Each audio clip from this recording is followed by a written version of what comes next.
Hello students, how are you? Fine? Very good.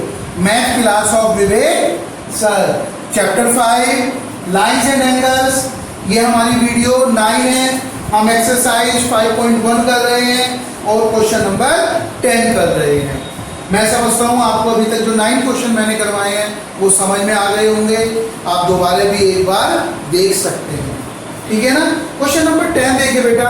जैसे कि question number 9 हमने किया था, अगर आप ध्यान दें तो सेम फिगर बिल्कुल वही है. ठीक है ना. बस यहाँ पर ABCD उसने 2 लाइन का नाम नहीं दिया. एंगल्स कुछ उसी तरह से हमें यहाँ पर दिए हुए हैं. जब चेक करें इस क्वेश्चन में 2 पार्ट हमारे से पूछे गए हैं कि एक तो मुझे वर्टिकल अपोजिट एंगल्स बताइए और एक मुझे लीनियर पेयर बताइए. मुझे इस वीडियो में आपको इन दोनों क्वेश्चनों के बारे में डिस्कस करूंगा. ठीक है ना. देखिए कैसे करते हैं. वर्टिकल अपोजिट एंगल्स मैं आपको बता चुका हूं कि जब भी 2 लाइन आपस में इंटरसेक्ट करती हैं तो उनके द्वारा जो एंगल बनते हैं वो वर्टिकल अपोजिट एंगल्स कहते हैं. समझ गए ना बेटा. ए एंगल किसके इक्वल है? बी के. सी एंगल है. अब ध्यान दो, यहां पर यदि मैं नाम दे दूं कि ये लाइन मेरी ए, ये लाइन बी और ये लाइन सी और ये लाइन डी और ये एक्स्ट्रा वाली लाइन जो मैंने पिछले क्वेश्चन में किया था. अब ये देखो, ध्यान दो आप कि ये जो एंगल 1 है ए और सी के बीच में, ए और अगर मैं इसका नाम ए बी सी डी दूं तो ये जो एंगल ए है, देख रहे हो ना, ये किसके इक्वल होगा? जल्दी से बताओ. एंगल 1 किसके इक्वल हुआ? 4 के इक्वल हुआ. ये वर्टिकल अपोजिट एंगल कहलाएंगे. ऐसे ही एंगल 5 किसके इक्वल होगा? जैसे कि मैंने आपको पिछले क्वेश्चन में बताया था 9 में, वहां पर एंगल 5 किसके इक्वल था? इस पूरे एंगल के इक्वल था. आप समझ रहे हो ना बेटा. ये एंगल 5 है और यहां पर 2 एंगल दिए हुए हैं तो मुझे इन दोनों का सम लिखना पड़ेगा. ये दोनों एंगल्स क्या कहलाएंगे? वर्टिकल अपोजिट एंगल्स कहलाएंगे. अब देखिए लीनियर पेयर के बारे में. साफ कर दूं, है ना, कोई ऐसा काम तो है नहीं इसका. लीनियर पेयर में क्या करते थे हम लोग कि एक लाइन है, उस पर 2 एंगल्स हैं, ये दोनों एंगल सप्लीमेंट एंगल कह लो या लीनियर पेयर कह लो, क्योंकि दोनों का सम 180 डिग्री होता है. अब यहां पर देखो, ये जो लाइन CD है इस पर 2 एंगल हैं, एक एंगल 1 और एक एंगल 5. इन दोनों का सम क्या है? 180. कौन सी लाइन के लिए? On line. अगर मैंने नाम दिया हुआ है CD, ये हमने अपनी सुविधा के लिए करा है जिससे हमको पता चल जाए कौन सी लाइन पे हम लेते हैं 1 और 2. अब यहां पे देखिए इस AB लाइन पर 1 2 3 एंगल 1 एंगल 2 एंगल, लेकिन लीनियर पेयर में तो मैंने आपको बताया था क्या होता है बेटा? 2 एंगल. अगर 2 एंगल से ज्यादा है तो क्या बोलते हैं? Straight angle. तो यहाँ पे हम लीनियर पेयर के लिए इसको काउंट नहीं करेंगे. ये लीनियर पेयर में काउंट नहीं होगा. इधर से उल्टा घूमिए आप. एंगल 4 और एंगल 5 ये दोनों भी क्या है बेटा?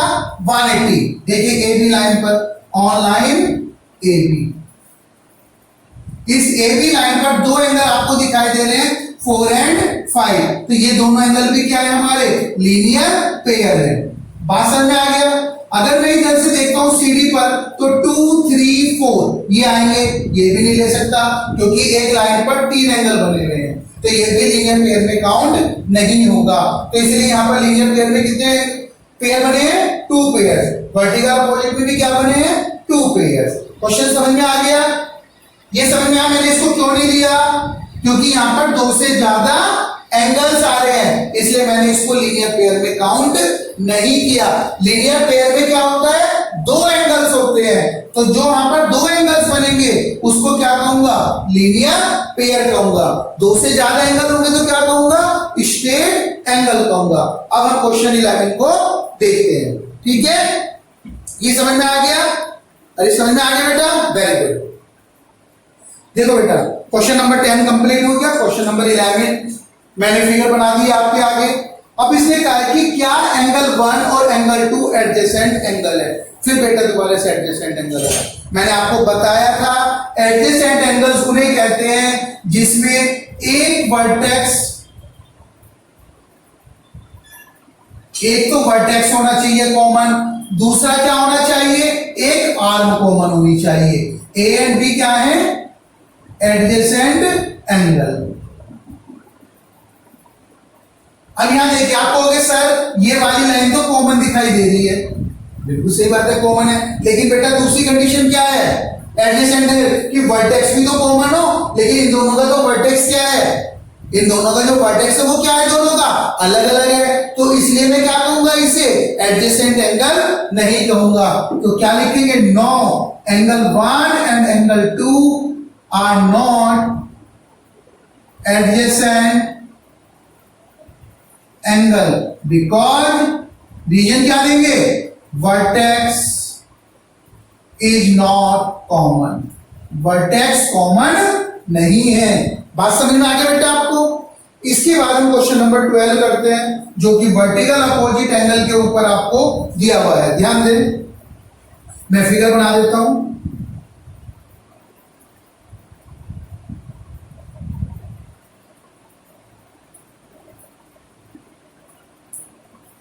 एक्स वाई जेड मुझे फाइंड आउट करना है बेटा, वही आप देखें 55 और x दोनों लाइन इंटरसेक्ट हो रही है, 55 और x क्या है, वर्टिकल अपोजिट एंगल, वर्टिकल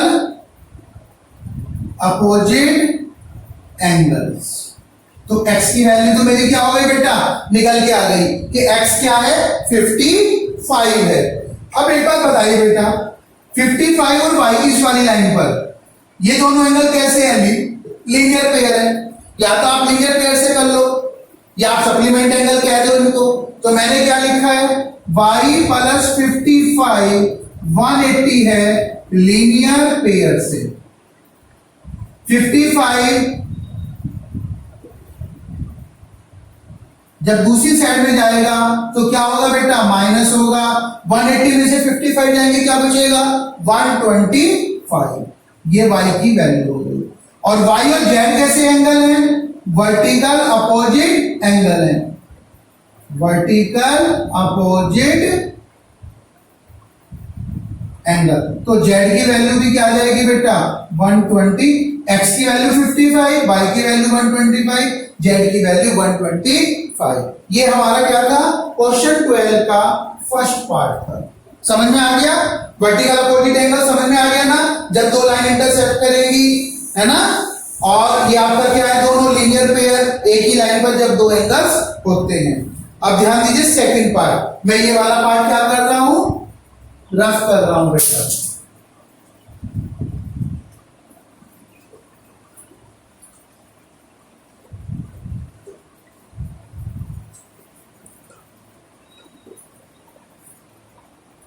जल्दी से सेकंड पार्ट देखते हैं बेटा, क्या है।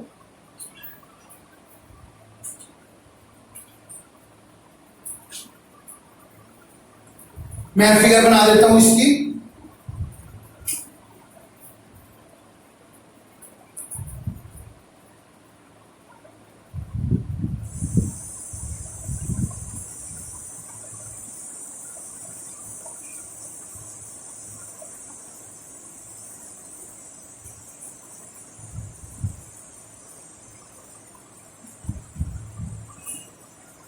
ये x है, ये 25, ये 40, ये y और ये x y z हमें फाइंड आउट करना है।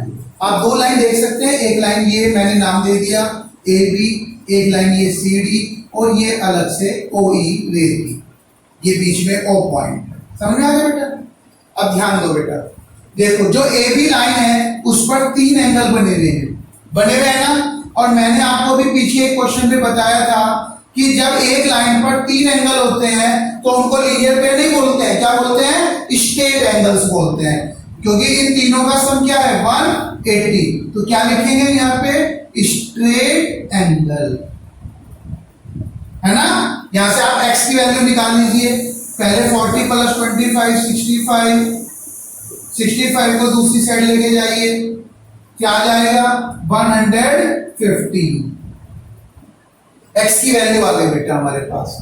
समझ में आ गई बात। अब ध्यान दो, ये ए बी और सी डी जो इंटरसेक्ट हो रही है, यहां पर z कैसा एंगल है, 40 के साथ वर्टिकल अपोजिट एंगल, क्योंकि दोनों लाइन इंटरसेक्ट हो रही है तो इनके द्वारा जो एंगल बनेंगे वो भी क्या होंगे, आपस में इक्वल होंगे, है ना बेटा। ऐसे ही y किसके इक्वल है, x प्लस 25 के इक्वल है, ये भी वर्टिकल अपोजिट एंगल है।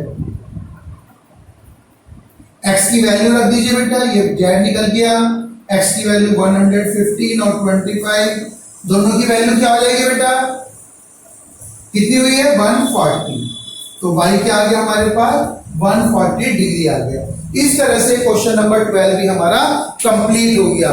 ठीक है बेटा, यहां तक आप वर्क कंप्लीट करें, बार बार वीडियो को देखें, इन पॉइंट को लिखना जरूरी है। समझिए कि मैंने यहाँ स्ट्रेट एंगल क्यों लिया, लीनियर पेयर क्यों ले रहा हूं, वर्टिकल अपोजिट एंगल किस तरह से। एक क्वेश्चन को करने के और भी मेथड हो सकते हैं, आप दूसरे मेथड से भी ट्राई कर सकते हैं। ठीक है, थैंक यू।